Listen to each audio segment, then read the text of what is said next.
Chapter 1. Master. Solving problems was something Kinkajou had always been good at. Whether it was a consistently faulty gas line that wouldn't pressurize properly, or the clever effluence extractor backing up in the middle of winter because the cess field froze, even something as simple as mending a broken pencil he wanted to continue using was not beyond him. All it took, as far as he was concerned, was a bit of time and patience. At the moment he stared at the odd-looking collection of metal rods and bits and pieces of connectors with thoughtfulness. When he had begun, the collection was nothing but a pile of junk. But in the junk, Kinkajou had seen something.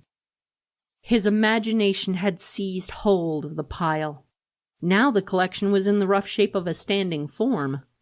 Gently, Kinkajou manipulated the jaw and tightened a few screws so that it wasn't so loose. Then began moving down through the whole form. He moved the arms up, down, out, in. He twisted the torso back and forth. It could move 360 degrees.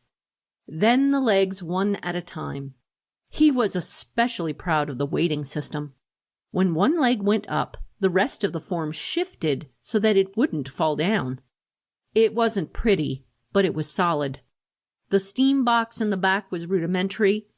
The steam coils going to all the moving parts should be functional, but it didn't move on its own. There was no motivator yet, no command processor, no way to tell it to do things. Only Master had access to motivators and command processors, the brains that let things move about. But to ask for something like that was an exercise in futility. It would infuriate Master that Kinkajou wanted it. Kinkajou's inventions were Master's to do with as he pleased. They became Master's property by right of force. Master had not always been violent or cruel.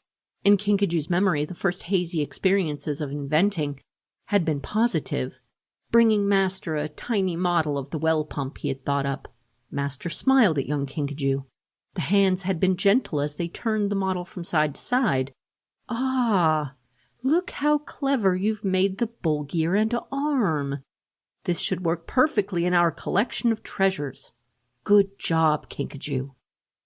But as time went on, and Kinkajou brought him ideas for new brass-covered boiler tanks, or changed the sails on the well pump to brightly colored sails that lifted his heart, Master only grumbled impatiently.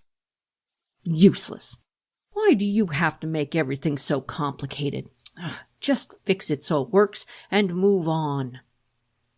And the boiler tank did work, reliably. The well pump drew water just as it was supposed to. The regulator for the gas line allowed Master to weld without the gas stuttering.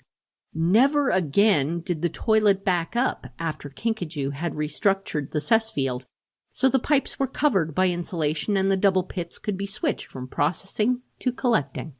Now Master was showing gray at his temples. The tall man's hands were lined with creases, and his narrow blue eyes displayed impatience that evolved into rude dismissiveness.